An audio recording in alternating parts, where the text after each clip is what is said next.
গুপো Sandesh just অসাধারণ। গুপো সন্দেশ বর্তমান প্রজন্মের বেশিরভাগই এই মিষ্টিটার সাথে পরিচিত নন। সন্দেশটির নাম যেমন বেশ অবাক করা, এটি তৈরির কৌশলটাও বেশ চমকপ্রদ। তুলতুলে নরম সন্দেশ পরিণত হয় কড়া পাকের সন্দেশে, আর তখন এর স্বাদটাও সম্পূর্ণরূপে পাল্টে যায়। এই সন্দেশ কোথায় পাবেন, কি করে বানানো হয়, বা বাড়িতেই কি করে বানাবেন, দাম কত, খেতে কিরকম লাগে, কি করে সেখানে পৌঁছবেন ইত্যাদি সব থাকছে এই ভিডিওতে। চলুন জগৎ বিখ্যাত গুপ্তিপাড়ার গুপো সন্দেশ কিভাবে তৈরি হচ্ছে নিজেই আজ চাক্ষুষ করে নিই। তবে তার আগে যারা এখনো পর্যন্ত আমার চ্যানেলটিকে সাবস্ক্রাইব করেননি, প্লিজ তারা সাবস্ক্রাইব করে দিন, কারণ আপনাদের এই সাপোর্টটাই আমাকে নতুন নতুন ভিডিও বানাতে মোটিভেট করবে। হাওড়া স্টেশনের 6 নম্বর প্ল্যাটফর্ম থেকে ধরে নিলাম সকাল 8টার হাওড়া কাটোয়া লোকাল। গন্তব্য বেহুলা। প্রায় 1.5 ঘন্টা পর 9:30 নাগাদ 71 কিলোমিটার পথ অতিক্রম করে চলে এলাম বেহুলা। প্ল্যাটফর্মের বাইরে বেরিয়েই ধরে নিলাম টোটো। এবারের গন্তব্য জগন্নাথ দেবের মাসির বাড়ি। দেখলাম এখানে বেশ ভালোই ঘোড়ার গাড়ির চল রয়েছে। মিনিট 10 লাগলো। 10 টাকার বিনিময়ে চলে এলাম গন্তব্যে। আমরা অনেক রকম সন্দেশ খেয়েছি, যেমন মাখা সন্দেশ, মিল্ক কেক, নলেন গুড়ের সন্দেশ, কড়া পাকের সন্দেশ, তাল শাঁস, এরকম বিভিন্ন রকম সন্দেশ খেয়েছি। কিন্তু গুপো সন্দেশ, হ্যাঁ ঠিকই শুনেছেন, গুপো সন্দেশ, এটা আমি অন্তত নাম শুনিনি বা খাইনি। এটা এই প্রথম নাম শুনলাম এবং শুনেই ছুটে চলে এলাম। এখন এই মুহূর্তে দাঁড়িয়ে আছি গুপ্তিপাড়া, হুগলি জেলার গুপ্তিপাড়ায়। এই জায়গাটা অ্যাকচুয়ালি নাম ছিল আগে গুপ্ত বৃন্দাবন, কিন্তু কালের নিয়মে এই জায়গার নাম হয়ে গেছে গুপ্তিপাড়া। সেই গুপ্তিপাড়ার বড় বাজারে দাঁড়িয়ে আছি এবং দাঁড়িয়ে আছি এই যে সীতারাম ওঙ্কারনাথ মিষ্টান্ন ভাণ্ডারের সামনে। এখানে প্রচুর দোকান আছে, মিষ্টির দোকান। এখানকার গুপো সন্দেশ বিখ্যাত, বিভিন্ন রকম দোকানে বিভিন্ন রকম দাম। তো আপাতত এই দোকান আমাকে ইনভাইট করেছে এখানে আসার জন্য, এই সন্দেশ দেখাবার জন্য। সেই পুরো সিস্টেম আপনাদের দেখাবো, আপনাদের সঙ্গে শেয়ার করব, কী করে তৈরি হচ্ছে, কী রকম খেতে, সবটাই। চলুন দোকানে ঢোকা যাক। আসুন দাদা, আসুন। হ্যাঁ চলো চলো। দোকানের কর্ণধার তারকবাবু কখন আমায় গুপো সন্দেশ তৈরি করে দেখাবেন এটা ভেবে বেশ মুখিয়েই ছিলেন বলে মনে হলো। যেহেতু সকালবেলাতেই উপস্থিত হয়েছি, তাই দেখলাম সিঙ্গাড়া, কচুরি, মিষ্টি সবকিছুই তৈরি হচ্ছে। ঠিক যেমন এটা তৈরি হচ্ছে কালাকাঁদের পাক। এটা কি হচ্ছে দাদা? জিবে গজা। জিবে গজা থেকে শুরু করে সিঙ্গাড়া, কচুরি, দোকানে চরম ব্যস্ততা যেন লেগেই আছে। দেখেই বোঝা যায় বহু প্রাচীন এই দোকানে কর্মরত বেশিরভাগ কর্মচারী অনেক দিনের পুরনো। দোকানে কাস্টমারের সংখ্যাও নেহাত কম নয়। এটা কি দাদা? ও, গুড়ের রসগোল্লার রস। এখানকার মিষ্টিগুলো দেখে বোঝা যায় রসগোল্লা, পান্তুয়া থেকে শুরু করে সন্দেশ সবকিছুতেই বেশ চড়া মিষ্টি। বলে রাখি, গুপো সন্দেশ তৈরি হয় ঠিক সন্ধ্যাবেলায়। শুধুমাত্র আমাদের দেখানোর জন্য 1 গামলা ছানা রেখে দেওয়া হয়, যা দিয়ে আমাদের সামনেই শুরু হয় গুপো সন্দেশ প্রস্তুতিকরণের কাজ। প্রথমে গামলায় রাখা ডেলা হয়ে যাওয়া ছানা হাতে করে ছাড়িয়ে নেওয়া হয়। এই ছানা আগের দিনের জাগ দেওয়া, অর্থাৎ এই ছানা থেকে জল সম্পূর্ণরূপে বের করে নেওয়া হয়েছে। খুব ভালো করে ছাড়িয়ে নেবার পর রাখা হয় অন্য একটি পাত্রে। এই সন্দেশ তৈরির পিছনে রয়েছে অক্লান্ত পরিশ্রমের একটি কাহিনী।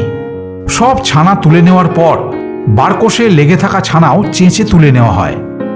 এরপর এই ছানা ঢালা হয় বিশাল সাইজের একটি লোহার কড়াইয়ে। মিষ্টির দোকানের ভিএন ঘর, তাই স্বাভাবিকভাবেই মজুত করা রয়েছে বস্তা বস্তা চিনি। ছানার সঙ্গে সামঞ্জস্য রেখে ওজন করে পরিমাণ মতো নিয়ে নেওয়া হয় চিনি, আর সেই চিনি ঢেলে দেওয়া হয় ছানার উপর।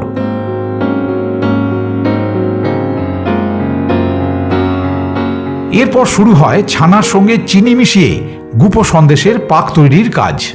প্রথম ধাপে প্রায় 20 থেকে 25 মিনিট এরকমভাবেই নাড়ানো হতে থাকে। এরপর নেওয়া হয় খেজুরের গুড়ের পাটালি, যা সারা বছরই সংরক্ষণ করে রাখা থাকে। আর সেই জন্যই খেজুরের গুড়ের সময়, অর্থাৎ শীতকাল চলে গেলেও সারা বছরই পাওয়া যায় এই গুপো সন্দেশ। এই গুপো সন্দেশ কিন্তু খেজুরের গুড় থেকে তৈরি হয়, আর সারা বছরই কিন্তু গুপো সন্দেশ পাওয়া যায়। অথচ খেজুরের গুড় সারা বছর পাওয়া যায় না। সেক্ষেত্রে কি হয়, এখানে ইউজ করা হয় দেখুন এরকম খেজুরের গুড়ের পাটালি। দেখুন যেটা সারা বছরই পাওয়া যায়। ছানা চিনির মিশ্রণটি যখন নাড়তে নাড়তে বেশ কাদা কাদায় পরিণত হয়, তখন তার মধ্যে দেওয়া হয় খেজুরের গুড়ের পাটালি। কাঠের মোটা খুন্তি দিয়ে পাটালিগুলোকে কড়াইয়ের মধ্যেই ভেঙে গুঁড়িয়ে মিহি করে ফেলা হয়। এই ছানা আর চিনির পাক যখন তৈরি হয়ে যাবে, যখন একদম তরল হয়ে যাবে খানিকটা, দেখুন বেশ পাতলা মতো, তখন কিন্তু বেশ ফুটছে এবং প্রচুর ওই যে ফোটার ছানা সেটা পুরো গায়ে এসে লাগছে। এই ছিটকে দেখুন আমার গায়ে এসেছে। এইটা কিন্তু খুব সাবধান, এই উপাদান কিন্তু প্রচুর ফোটে এবং ছেটকায়। খানিকটা লাল হয়েছে গুড়টা দেওয়ার ফলে, তাই তো? এবং এই দাদা ওই ফুটছে বলে দাদাও দেখুন কতটা ডিস্টেন্সে আছেন দাঁড়িয়ে, অনেকটা ডিস্টেন্সে দাঁড়িয়ে করতে হচ্ছে। কালারটা পুরো চেঞ্জ হয়ে গেল, লাল হয়ে গেল সাদা থেকে। গুড় দেওয়ার পর স্বাভাবিকভাবেই মিশ্রণটির কালার ধীরে ধীরে বদলাতে শুরু করে এবং মিনিট 15 পর বেশ খানিকটা লাল রঙে পরিণত হয়। এটা কি শক্ত মতো হয়ে যাবে নাকি? শক্ত হয়ে যাবে এটা? ঠান্ডা হবে, এটা তৈরি করা হবে। মাখা সন্দেশ আর গুপো সন্দেশ প্রচুর ছিটকায়, ওই জন্য দেয়ালটা দেখুন কি অবস্থা হয়েছে। দেওয়ালের কি অবস্থা, খুব ছিটকায়, একদম পুরো ছানা ভর্তি, ছাপ ভর্তি হয়ে গেছে। যেখানে মিষ্টি তৈরি হয় সেই ঘরটাকে বলা হয় ভিয়েন ঘর। এখন সেই মিষ্টির দোকানের ভিয়েন ঘরে আছি। এখানে প্রচণ্ড গরম, মানে এখন জাস্ট গরম পড়তে শুরু করেছে, তাতেই এই গরম। মানে এনারা যে তৈরি করেন, এরকমভাবে যে তৈরি করছেন, এই যখন প্রচণ্ড গরম পড়ে যাবে বাইরে, আর কিছুদিন পরে পড়বে, তখন কিন্তু এনাদের প্রচণ্ড কষ্ট। এখনই যদি এই গরম হয়, আমরা পাচ্ছি না থাকতে, রীতিমতো ঘাম ঝরছে, তখন প্রচণ্ড কষ্ট হবে রীতিমতো। আর শুধু তাই নয়, এই যে গরম এইগুলো ফুটছে, এইগুলো পড়ে ওনাদের গায়ে রীতিমতো ফোসকা পড়ে যায়। দাদা, এই গুপো সন্দেশের ক্ষেত্রে একটু পাকটা বেশি লাগে, যার জন্য এতক্ষণ টাইম লাগে নাড়তে। আর মাখা সন্দেশের ক্ষেত্রে টাইমিংটা অল্প লাগে, পাক কিন্তু সেম। এতক্ষণ ননস্টপ নাড়াচাড়া করার পর রেডি হয় গুপো সন্দেশ তৈরির পাক, এবং তারপর গরম কড়াই খুব সাবধানে স্টোভ থেকে নামানো হয়। এইটা যদি না নেড়ে ফেলে রেখে দেন, তাহলে কিন্তু এর কালারটা আরও লাল হয়ে যাবে। এবং এই যে নাড়ছেন, তার জন্য যতটা উনি লাল দরকার সেই মতো উনি নেড়ে নিচ্ছেন। নেড়ে এটাকে ঠান্ডা করতে হয়। কড়াইয়ের তলায় যে গরম ভাবটা থাকে, যার ফলে আরও বেশি লাল হয়ে যাবে। কড়াইয়ের তলায় যে গরম ভাবটা থাকে, সেই গরমটাকে বার করে দিতে হবে, যাতে লাল ভাবটা আরও বেশি না হয়। আমার যেটুকু পরিমাণ লাল দরকার সেটুকু পরিমাণ হলেই হবে। ঠিক যে পরিমাণ লাল দরকার, ঠিক ততটা লাল রেখে সমস্ত উপকরণটা নেড়ে চেড়ে একেবারে ঠান্ডা করে নেওয়া হয়। লক্ষ্য করলাম জিনিসটা যত ঠান্ডা হচ্ছে, ধীরে ধীরে যেন ততই শক্ত এবং ড্রাই হয়ে উঠছে। এমনকি সম্পূর্ণ ঠান্ডা হয়ে যাবার পর বেশ ভালো রকম পরিমাণ জল দিয়ে পুনরায় সেটিকে নরম করে নেওয়া হলো। স্বাভাবিকভাবেই গুপো সন্দেশ তৈরির পাক শুকনো করেই করা হয়, আর পরে জল দিয়ে তা নরম করে নেওয়া হয়। এরপর মেশানো হয় এলাচের গুঁড়ো, যা আগে থেকেই ডাস্ট করে রাখা থাকে। তারপর সম্পূর্ণ মিশ্রণটিকে আবার একবার খুব ভালো করে নাড়াচাড়া করে নেওয়া হয়। ফাইনালি গুপো সন্দেশ তৈরির পাক রেডি। আর এরপর রেডি করা উপকরণটি কড়াই থেকে তুলে নেওয়া হয় অন্য একটি পাত্রে। একটা সুমিষ্ট গন্ধ, একদম নাক ভরে যাচ্ছে, দুর্দান্ত। আর সামনে বসে আছি, বেশ লোভনীয় মনে হচ্ছে হবে। এরপর সাদা একটি কাপড়ের টুকরো জলে ভিজিয়ে কাঠের একটি পাটাতনের উপর বিছিয়ে নেওয়া হয়। মিষ্টি তৈরির কারিগরদের ভাষায় এই কাপড়ের টুকরোটিকে বলা হয় খাদি। এই কাপড়কে ভিজিয়ে নেওয়ার কারণ, যাতে সন্দেশ দেওয়ার পর তা খুব সহজেই হাতে উঠে আসে। এরপর শুরু হয় সন্দেশ দেওয়ার কাজ। এ এক অদ্ভুত পদ্ধতি। সম্পূর্ণ আন্দাজ অনুযায়ী সন্দেশ হাতে করে তুলে নিয়ে কাপড়ের ওপর ছুঁড়ে ছুঁড়ে মারা, এটাই মূল পদ্ধতি। দেখে কিন্তু বেশ আশ্চর্য হলাম। বুঝতেই পারছি রেগুলার সন্দেশ বানাতে বানাতে দুর্দান্ত একটা আন্দাজ হয়ে গেছে, কারণ প্রতিটা সন্দেশ সমান আকারের হচ্ছে, না একটার উপর একটা পড়ছে, আর না তো একটা ছোট একটা বড় হয়ে যাচ্ছে। এমনকি একটা সন্দেশের সাথে অন্য সন্দেশের গ্যাপটাও সমপরিমাণ হচ্ছে। এ যেন পরিশ্রমের সঙ্গে শিল্পের এক মেলবন্ধন। খানিকক্ষণ ছাড়া ছাড়া জলের মধ্যে হাত ডুবিয়ে নিতে হয়, কারণ একভাবে বেশ কিছুক্ষণ সন্দেশ দিলে হাত আঠা আঠা হয়ে যায়, আর সেটা ছাড়াতেই জলের প্রয়োজন। তবে মিশ্রণটি পুরোপুরি ঠান্ডা হয়ে গেলে তখন আর হাতে জড়ায় না। সন্দেশ দেওয়ার আদব কায়দা বেশ খানিকক্ষণ ধরে দেখতে রইলাম। এরকমভাবে একটা পাটা সন্দেশে ভর্তি হয়ে গেলে আবার অন্য একটি পাটায় কাপড় মেলে শুরু হয় সন্দেশ দেওয়ার কাজ।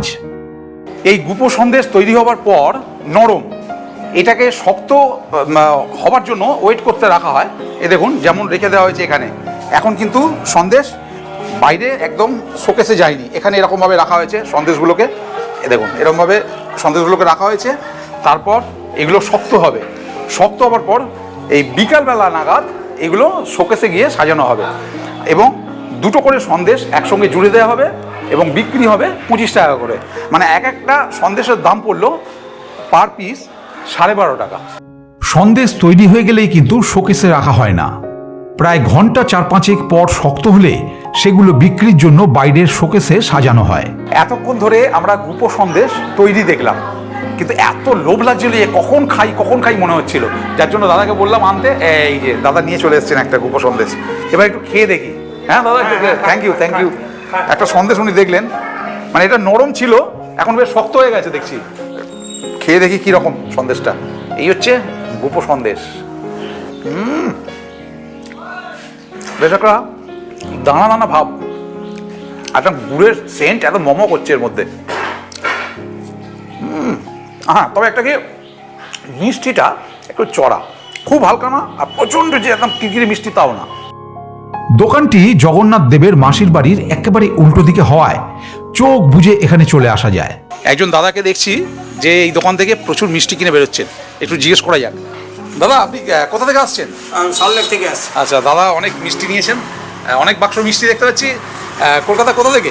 সল্টলেক থেকে। আচ্ছা, আপনি কি এখান থেকে মানে মিষ্টি নিয়ে যান? হ্যাঁ, বরাবরই মিষ্টি নিয়ে এখানে। মানে মিষ্টি নেওয়ার পারপাসে এখানে এসেছিলেন নাকি অন্য কোনো কাজে আসি? যখনই আসি তখনই আমরা মিষ্টিটা কিনে নিই। আচ্ছা, কেমন এখানকার মিষ্টি? খুব সুন্দর মিষ্টি, ভালো মিষ্টি। কি মিষ্টি আছে এখানে আছে ছানা গজা আছে, নতুন করে রসগোল্লা আছে, দই আছে, গুপো সন্দেশ আছে। হ্যাঁ, আর আছে এসব নিয়েছেন তাই তো?